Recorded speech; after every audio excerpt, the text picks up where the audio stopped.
Hello guys, আসসালামু আলাইকুম। কী অবস্থা সবাই? সবাই কেমন আছেন? আশা করি সবাই ভালো আছেন। আমরা ব্রাহ্মণবাড়িয়া মানুষ যে একটা করে আরেকটা। এই যে স্টেশনের সাথে যে বউবাজারটা আছে, এটা হলো একটা জ্বলন্ত প্রমাণ। নাম রাখছে বউবাজার। বউবাজারে বউ নাই। বউ ছাড়া মনে করেন যে মাছ, মাংস, সবজি, সিগারেট সবই পাওয়া যায়, কিন্তু বউ পাওয়া যায় না। আরে ভাই, যে বাজারে বউ পাওয়া যায় না, এই বাজারের নাম বউ বাজার রাখছে কেন? এটাই আমার মাথা আসে নাই। আমি কিন্তু মাঝে মধ্যে এখানে ঘুরতে আসি, গিয়া সেরা বউটো বিচারি আমার বন্ধুর জন্য।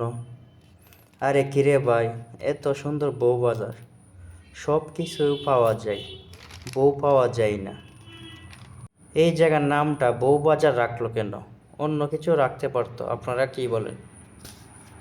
ইনশাল্লাহ ভিডিওটা ভালো লাগলে শেয়ার, লাইক করে কমেন্ট করে দিবেন, যেন অন্যরা দেখতে পারে, অন্যরা দেখার সুযোগ করে দিবেন। ইনশাল্লাহ ভালো থাকবেন সবাই, সুস্থ থাকবেন। আসসালামু আলাইকুম।